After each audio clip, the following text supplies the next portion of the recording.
And hello YouTube, this is Thomas Judge back once again with another YouTube reading guide series. Today is the ninth video, that's video 09, walking through the Top Cow Artifactiverse, or as some of you might call it, the Witchblade universe or the Darkness universe. In order to create this reading guide, I have read all the issues in this entire universe. That's 902 single comic issues and loads more that I then eliminated. And I've used that knowledge to build a simple reading map for you to follow through this unique corner of modern comics. During the series, I use some of my own terms like volume with a big or small v, or I refer to types of readers like type P or type J, or I refer to other bits and pieces. That can all seem a little bit overwhelming, but if you do need more guidance what it all means, just check out the introductory video to the series, video 0. That's in the description below. So with no further ado, here is the Top Cow Artifactiverse arranged as a reading map. Wow, that looks quite small. Let's zoom in. So we started off in the very first videos with the Before the Rise section. We then moved down to the Origins era, which was very big and very sprawling and very complicated. We've just done 2 videos specifically of what I call the Artifacts era, which is kind of the halcyon peak period of the Artifactiverse. And now we're going to move into the penultimate era, this grey area here, which I call the Rebirth era. Please remember this is my own name for this era of the Artifactiverse and not an official title by any means. Now, I'm not going to give any spoilers here other than to say that the climax of the Artifactiverse era, which is here in this particular Artifactiverse volume there, um, that fundamentally changes the entire board for every single character in the Top Cow Artifactiverse. This cannot be stressed enough. I'm also going to be honest, this era is a bit of a mess. Despite a fascinating premise that's set up at the end of the Artifact era, I found the Rebirth era a total mess of continuity, storyline, pacing, and focus. I believe that is not a coincidence that this is the era in which both the Witchblade and the Darkness finally took a graceful withdrawal out of comics. So I'm going to try to be as clear and as brief as I can here, and I'll get through the whole era in one video. Thankfully, there aren't too many lines in this era, although the one key event where things overlap is very confusing indeed. So we're going to start off on the left here with the Darkness. Now, as you might recall from the end of the last video, the last part of the last issue of this volume, a cursed volume with a small v6, I believe it was, that's issue 95, and the last part of it is actually set after the final event in Artifacts issue 13. So in other words, just after the Artifacts era. But it doesn't really have any spoilers, you don't have to worry about that. You can then read this, which is volume with a small v7, which is issues 96 to 100. And you can read that, and that's fine. It doesn't contain any spoilers. It is part of the Artifact era, but technically set just after. Don't worry about it when you get to it. The stuff that you do have to read as part of the Rebirth era, in other words, after the massive events of Artifact 13, is starting here. So this is Darkness, and again, we've got a renaming convention here. So it's Darkness with the subtitle Rebirth, but the issues just keep on trucking from the last issue we saw in the Artifacts era. So in other words, this Darkness Rebirth Volume 1, volume with a small v, 1, contains issues 101 to 105. In other words, this is collection 1 and it has issues 101 to 105. Now, moving on from that, you need to concentrate here because this bit's going to be annoying and tricky, is Darkness Rebirth Collection 2 contains issues 106 to 111, but please trust me on this, don't read issue 111 yet. It will make no sense. So read most of this collection, read issues 106, 107, 108, 109, 110, and then I would recommend that you pause for a moment, pull back for a second at that stage, and go over here to see in the middle what's happening with Artifacts. I know this is confusing, but trust me, this is the best way to do it. Artifacts has collection 4. You can see the cover of it here. It's also called Artifacts Rebirth, which is nice and fair enough. That collects issues 14 to 18. And then moving on, we have Artifacts Collection 5, or volume with a small v5, which collects issues 19 to 24. Frankly, I love both of these volumes. They are the one highlight of the Rebirth era, and this is mainly because they're full of the promise of a new and even bolder narrative arc. These issues are packed with potential, but tragically this potential goes unfulfilled. We're going to stop there, so ignore this arrow at the bottom that goes into the next event. Wait. pause. I know this is frustrating and very fragmented, but it is the only way to read this, unfortunately. And now we're going to go over and look at Witchblade. And that's here. And you can see Witchblade, and it's got a subtitle, Rebirth. This is yet another renaming of the subtitle of the series. Whereas we left the Artifacts era here by reading Witchblade Redemption, we start the Rebirth era by reading, predictably, Witchblade Rebirth. Don't worry, if you're collecting the single issues, the numbers just continue as normal. So in other words, the thing with the cover here, which you can see, which is Witchblade volume with a small v1 Rebirth, also let's say collection 1, that contains issues 151 to 155. That then goes on to the second collection with this distinctive cover here that contains issues 156 to 160.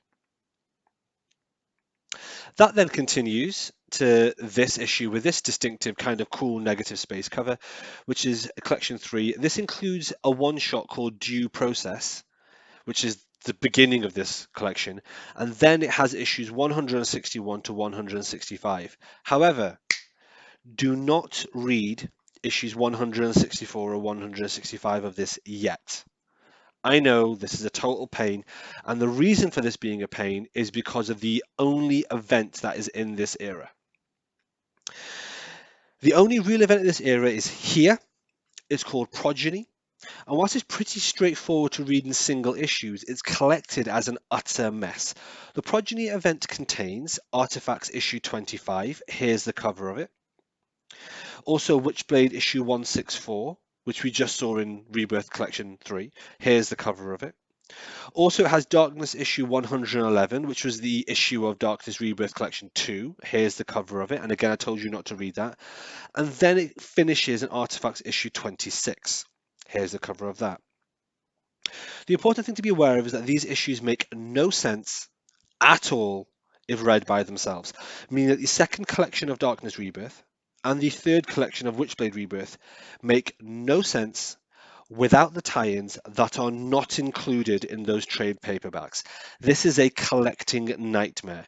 Of course, you could custom bind your way out of this, but frankly, given that the storyline is not very good, I'm not going to recommend you do that unless you're already a fan, in which case, of course, fill your boots. Now, your options here, really, practically speaking, are to read it in single issues, as I did, or you can buy the collected editions. Now, whilst these 4 issues are collected in a standalone collection called Progeny, this is only available digitally and not physically. So, as far as I'm aware, at least. So that sucks. They are also collected here in collection 6, or volume with a small v6, of Artifacts, which is the only physical collected edition of a series that also includes the tie-in issues. As such, Artifacts Volume 6 collects Artifacts issue 25 to 29, Witchblade 164, and Darkness 111. It's also really weird and stupid that this Volume 6 does not use that distinctive Progeny cover and Progeny branding. God knows. I don't know why they made this so confusing and so awkward. It kind of shows that the heart and the spirit had really gone out of whoever was putting this together by this point in the Top Cow universe. Okay. Once we're past that mess of an event, and like I say, it's not very good in my opinion, we should then go on here to read Witchblade Volume 4, which you can see here. Again, with quite a distinctive, cool cover. So this is collection 4 and contains issues 166 to 169. This is something you would then reach or read followed by this, which is Darkness Volume 3. Is that Darkness Volume 3? It is Darkness Volume 3, and Darkness Volume 3 contains issues 112 to 115. The next bit is very important.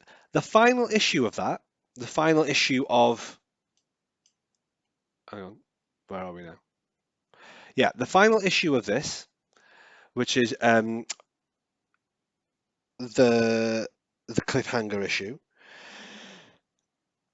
that ends on this note. It shows this page, which essentially is saying that it's going to end and be wrapped up with a mini-series called Darkness Falls. Okay, this cliffhanger is very clear. It says it's a 3-issue series, and it's a lie. Please pay attention to this. I have very important news. The Darkness Falls miniseries does not exist. So don't waste a single day on eBay trying to find it like I did. It turns out that it was cancelled before it ever started. And the wrap-up of the Darkness story is instead folded into the ending of Witchblade. We'll get to that later on in this video.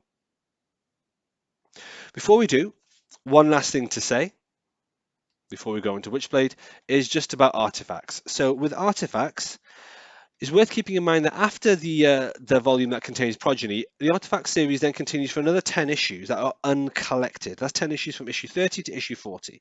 So they're not collected anywhere. Also, and this is really important, these issues aren't very good. That's because they're done by a rotating cast of writers and artists that are all doing one-shots of varying levels of quality. It's worth taking a moment to think about this. The reason for this is that at this time in its history, Top Cow, for some reason, starts doing these national talent competitions, looking for new writers and new artists. And it then gives the winners of these competitions a chance to write or draw a story in an established series.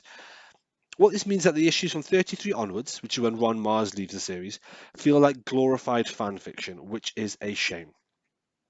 Anyway, Artifacts therefore kind of fizzles out and doesn't really resolve anything at the end. It's a total waste of an amazing setup. On that note, the final issue, issue 40, does end on a to be continued, which is sort of picked up in a one-shot that's called Magdalena's Seventh Sacrament. Note that it's not very good at all. Okay, so we've had a look at all these. We've gone to the main event. We've also followed up with Darkness and Darkness Falls. We've looked at Artifacts and Magdalena. So where does that leave us? Well, we're in the home stretch. We're now in the last bit of Witchblade for this era. So this is the sole series still in existence at this point, and this is where, yet again, the Witchblade series gets yet another subtitle, and the collected editions yet again go back to volume with a small V1. In this case, we have Witchblade Born Again. I don't know if you can see on this picture here, but it's born with an E on the end of the word. And Witchblade Born Again, Volume 1 or Collection 1, collects issues 170 to 174. How annoying. Next, we have Collection 2, which is Witchblade Born Again Collection 2, or volume with a small v2, and that collects issues 175 to 179.